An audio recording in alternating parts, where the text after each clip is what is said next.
Hello, hello, hello, everybody. This is part 5. We are 23 pages out of 44 into the document of, I forget the title every time, The Value of Freedom. I don't know if she values it as much as she says she does. Can't remember the title. Yes, this is Politics at Home with Holmes. Is Alberta Prosperity possible? As a celebration, if everybody has made it thus far, halfway here with us, whether you've been watching via our shorts or you've been following along because some part of you likes to put yourself through torture and listen to random Albertans talk about what Alberta prosperity could look like, we thank you. Cheers. And if you, MayCee, happen to be wondering, what's inside my cup? I'm not. It's matcha! It's matcha. And then on that note, people Plug. have... Yes. If people have enjoyed this journey with us and don't think we're full of crap, but even if you think we're full of crap but want to support us anyway, because we're young Albertans trying to make a living, you can donate at our Buy Me a Coffee. But instead of buying me a coffee, because I don't drink coffee, me and MayCee drink quotidian matchas. Feel free to go there and support a fellow Albertan. Thank you for the plug. It's no matcha ado about nothing. On that note, we are reading the Value of Freedom document, which you can find at the Alberta Prosperity Project.com. Just do a little bit of scrolling, and it is right there for your convenience. So click, open up. We are on page 23, now to endeavor into sustainably and in the environment. The previous episode, we talked about the Alberta currency, that could look like. We went over the full balance sheets. So we looked at revenue for our current Alberta. We looked at the expenses for our current Alberta. And then what that contrasts to an independent Alberta revenue, expenses. Does it balance the budget? The financial landscape was the overall theme of our last episode. Also financial landscape, including how things like taxes should look going further. Very pertinent to the cultural side of what an independent Alberta should financially pursue. Now, on to sustainability and the environment. And as always, once again, why are we doing this? Because this is a nonpartisan. This is not about parties. This is about the citizens of Alberta. So if in any way, shape, or form this information can be helpful, or you feel that you can use it, cut it, chop it, do whatever it is you need to do to be able to spread it, share it, so that way we can help educate the culture of our citizenry into the possibility and the potential of what Alberta as a nation can be, because it's about the people of Alberta, not the parties of Alberta. Amen. So, sustainability and the environment. An independent Alberta, free from the constraints of the existing climate agenda, could pursue a fulsome environmental strategy aimed at protecting, enhancing, and maintaining the natural environment and beauty which all citizens value. We anticipate that a focus on these natural landscapes, plant and animal life, without the narrow focus on carbon, would result in a durable, sustainable, and resilient ecology of an independent Alberta. The additional interests in providing carbon to the benefit of the ecology could harness its vast natural landscapes. 12.1 million hectares of grassland, peatlands, and swamps, 5.3 to 6.6 million hectares of foothills vegetation, and 6.6 to 7.9 million hectares of mountain forests to implement a pragmatic carbon strategy. By adopting practices like rotational grazing, 0.5 to 3 tons of carbon per hectare per year, reforestation and sustainable forestry in foothills, 0.5 to 5 tons. Yes, I'm not going to repeat that every single time. And species diversification with peatland protection in mountains, Alberta could sequester 10 to 33 metric carbon units per year. This approach, driven by local priorities rather than external climate mandates, enhances biodiversity and soil fertility. Risks like wildfire, climate shifts, and land use conflicts require careful management, but Alberta's resource wealth and policy autonomy enable a sustainable, self-determined environmental future. Alberta's non-cultivated land, a natural resource. Grasslands.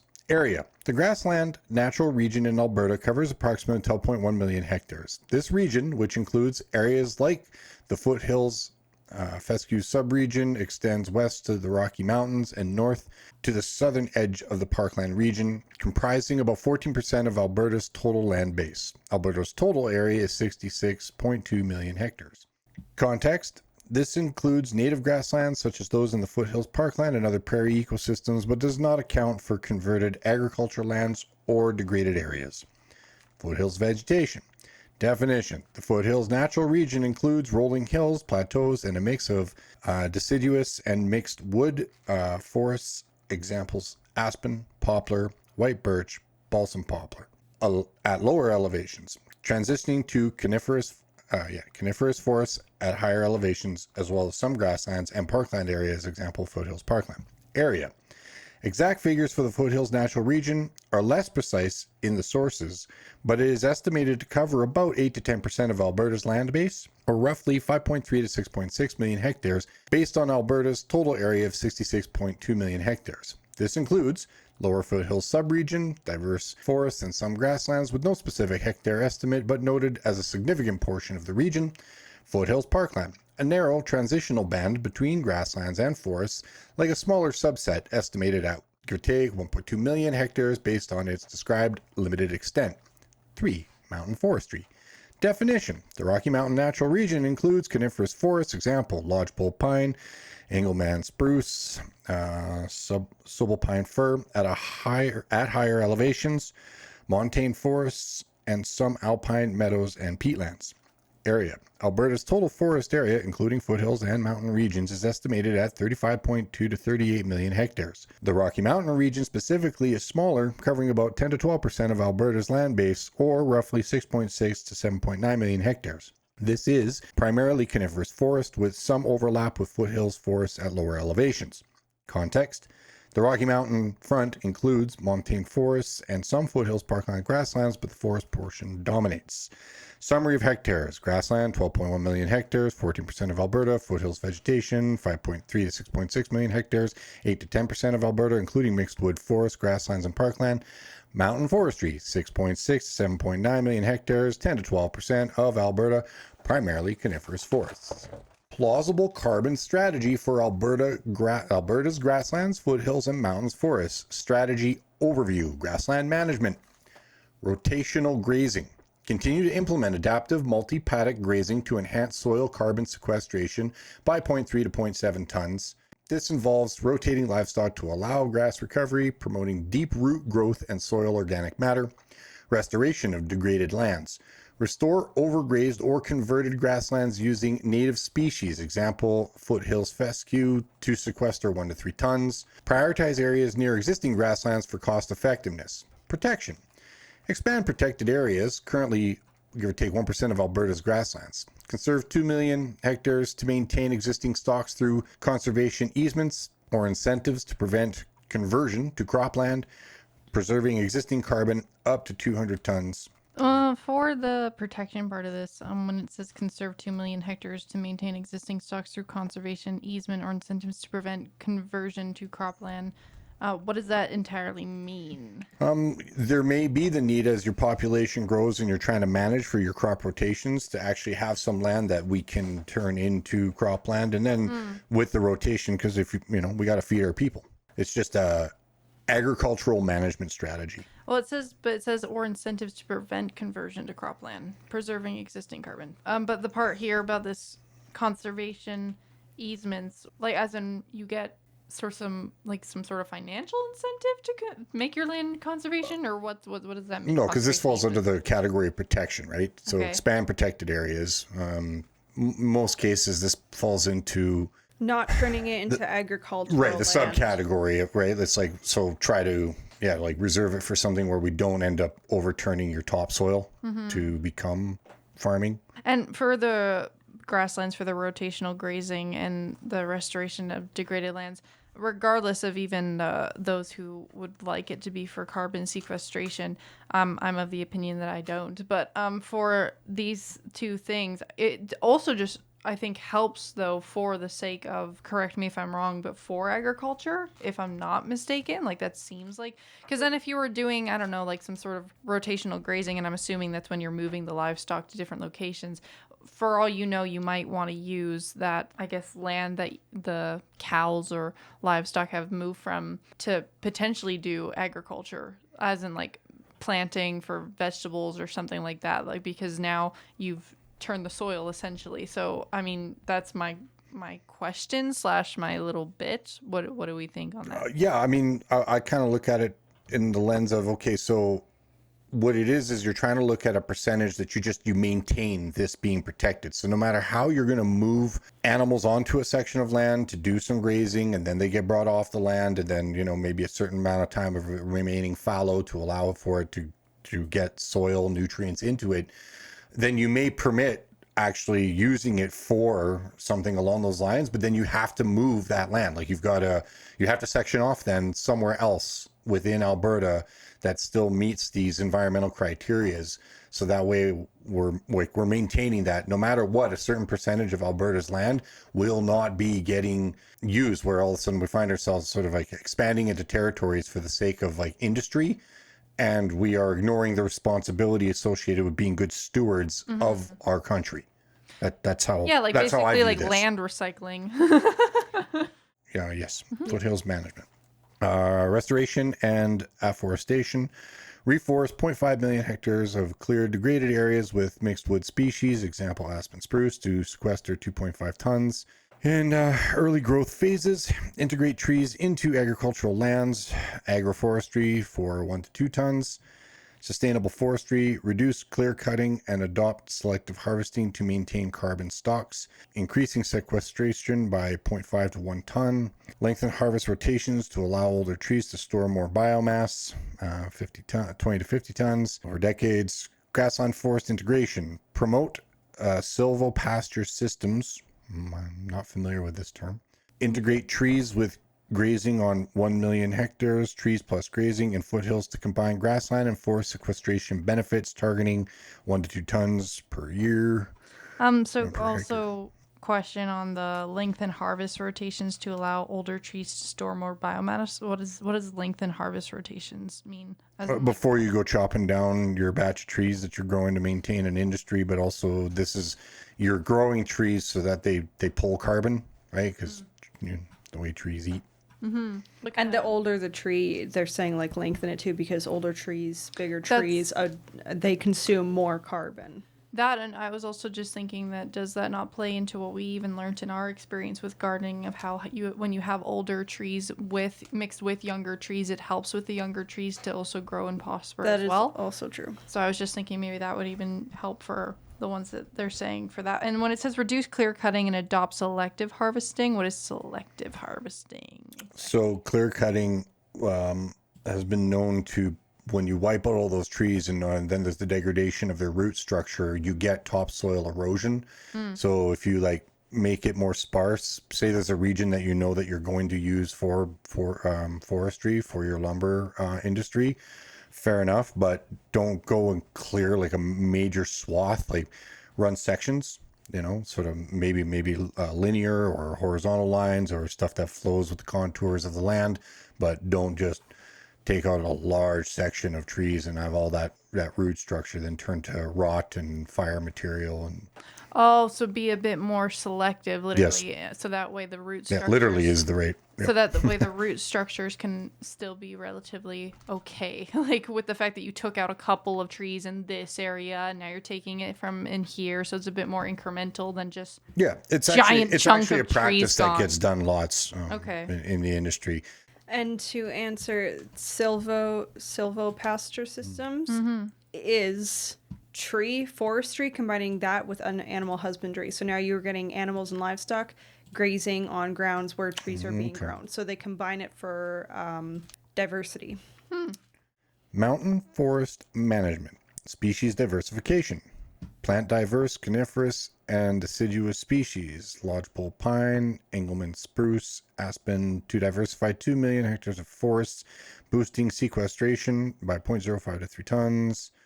Implement controlled burns and fuel reduction on 3 million hectares to minimize catastrophic wildfires, preserving carbon stocks, 100 to 250 tons of carbon per hectare, and maintaining sequestration rates of 0.5 to 2 tons.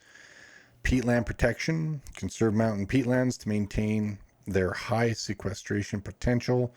Policies and incentives. Research and monitoring, partner with institutions like the University of Alberta to monitor soil and biomass carbon stocks, refining practices based on site-specific data, use technologies like remote sensing for accurate monitoring the environment and tracking towards goals, community engagement, educate landowners and Indigenous communities on sequestration benefits, offering training on rotational grazing, reforestation, and fire management, strengthen laws to strongly sanction wildfires set by humans aimed at preventing this dangerous and criminal activity. There is a chart on sequestration potentials. We will let those who are going to read this, and it'll get skimmed over. Just for I forgot, what do controlled burns do again? So fire management, an example of this would be for visual and pop culture. Only the Brave, the movie where you watch them set a burn to create a fire line. So there's an area where they'll actually set tinder ablaze that they know is almost like getting to a small controlled fire that's within your means to control, instead of something that happens where you have all of this tinder and it just requires a spark or a lightning or an arson or what have you, and all of a sudden you find yourself with a fire that you can't control it. It's a controlled burn. Okay. Implementation steps. Year 1 through 2, pilot rotational grazing and reforestation in priority areas. Establish baseline carbon measurements. Year 3 to 5, scale up restoration and protection, targeting 10% of Alberta's grasslands and 5% of foothills/mountain forests. Year 5 to 10, expand protected areas, refine forestry practices, and integrate agroforestry, monitor sequestration, aiming for 0.5 to 5 tons across ecosystems, and adjust based on research. Summary of the strategy: carbon offset. Sequester 10 to 33 in metric carbon potentially offsetting up to 46% of Alberta's emissions, contributing to climate goals. Ecosystem health, improve soil fertility, biodiversity, and resilience. Scalability leverages Alberta's vast land base, 12.1 million hectares of grassland, 5.3 to 6.6 million hectares foothills, 6.6 to 7.9 million of hectares forests. Risks, cost. Restoration and monitoring requires significant investment. Issues, scale. Implementing across millions of hectares requires coordination and policy support. Time lag. High sequestration rates, example 5 tons of carbon per hectare per year, are temporary, declining as ecosystems mature. Land use conflicts. Agricultural or industrial demands may compete with conservation efforts. This strategy leverages Alberta's diverse ecosystem to maximize while balancing ecological and economic goals. It requires coordinated efforts among policymakers, researchers, and landowners to overcome risks and scale up effectively. Alberta's sovereign Indigenous peoples in an independent Alberta. So when it said leverages Alberta's vast land base, why? Well, it's a resource. Yeah, it's just acknowledging the fact that it is a resource. There's untapped Well, it's an important one, potential. right? I mean, like, think about how much wood is in, or even the infrastructure of a home or buildings, right? I mean, even for forms for concrete, like you're using wood as your forms when you go and pour your concrete and cement. So it's, your forest is one of the oldest resources that we've ever had before we went to coal and like all the different stages of fire production. I like the fact that you're wanting to target specifically like forestry and trees and such like that, because like obviously even China being able to green deserts, it's like I feel like instinctively human beings know that when there's green there's life, and so that's like a basic basic bare minimum principle. So when we're trying to take on more of the responsibility for our land, as previously alluded to, I like that. Now when it comes to the question of carbon and like the other methods and such like that, Dad, that you have in your head, do you want to share on any of those? Well, it's rapidly coming into the Overton window and the zeitgeist, popularly speaking, because I mean, even our good pal Bill Gates there is all of a sudden, saying, well, climate change might not be as drastic as, I know. The carbon sequestering to me is an anti-life policy, just period. But that's my opinion. The reason why I appreciate the fact that this is at least being noteworthy and mentioned in this document is because we are talking, for some individuals, this is a very important topic, and it's ideological to a degree for some individuals. So it has to be offered with a certain amount of respect, albeit in some cases it's misguided, but not misintentioned. Like, I actually believe that the intention for why people feel this way, we have tons of evidence, even like psychologically speaking, but also just when you look at civilizations as they develop, which as a country, an independent Alberta, we are running a civilization, and that is a wide range of individuals working and cooperating together. And when your 5 basic needs as a human being are met, we, by our own creativity and our own management, we have a tendency to beautify. We have a respect and a longing for our biophilic natures to be met. And this requires responsible citizenship. It requires a responsibility, because it's like that line in Lord of the Rings, you're part of this world, aren't you? It's like, not only is our ecosystem and us, we have a fundamental relationship with one another, not just as human beings, but us to the land. And so this needs to be in the zeitgeist of our country.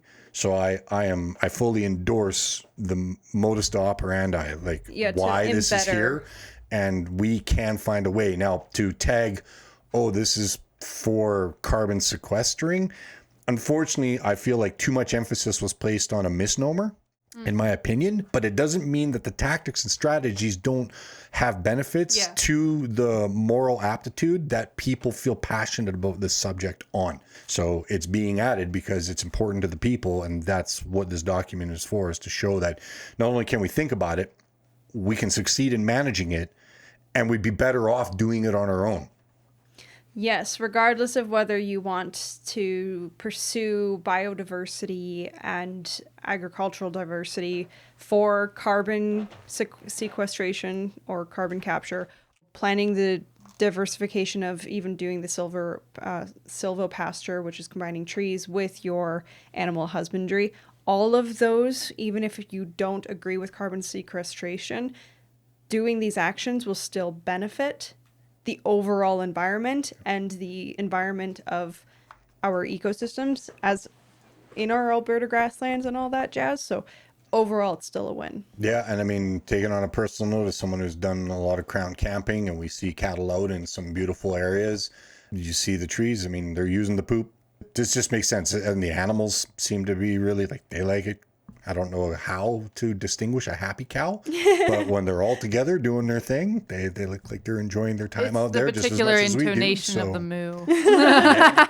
Yeah. I'm not a rancher, so I haven't figured out a happy cow yet. Well, hopefully, maybe we can get in a rancher watching this video to tell us, is it in the flick of the ears or is it in the intonation of the moo? Let us know in the comments below. I guess it kind of addresses the fact that whether you're for or against, it's still a relatively beneficial thing. Like, looking at it, it's like, how is it harmful, essentially, right? And it's not really, not at all.